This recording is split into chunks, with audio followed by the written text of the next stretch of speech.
સૂક્ષ્મ શરીર જળનું છે. હવે આ કારણ શરીર મહાદેવનું છે.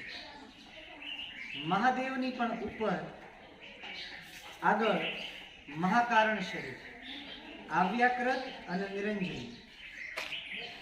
પછી જે પાંચમું પરમ કારણ દેહરૂપ, જેને જ્યોતિ નારાયણનો દેહ કહેવામાં આવે છે, એમ નિરંજનની નૂર ભૂમિકા પણ કહેવામાં આવે છે. ન્યા આવા પુરુષો બિરાજમાન હોય છે. એક બાજુ બ્રહ્મ પ્રકાશનો આનંદ પણ રહેશે અને એક બાજુ સંસારની પ્રત્યે અમી દ્રષ્ટિ પણ રાખે છે. બંને કામ ઈ કરીએ કે આપણે કરીએ કે કારણ આપણે તો હુતા અને હુતા હોય કોઈ જાગતા હોય, એને જાગતા પુરુષ કીધેલા છે. ગંગા સતી પાનબાઈએ કીધું કે ભાઈ અભ્યાસ જાગ્યા પછી જાત્યા બહુ ભમવું નહીં.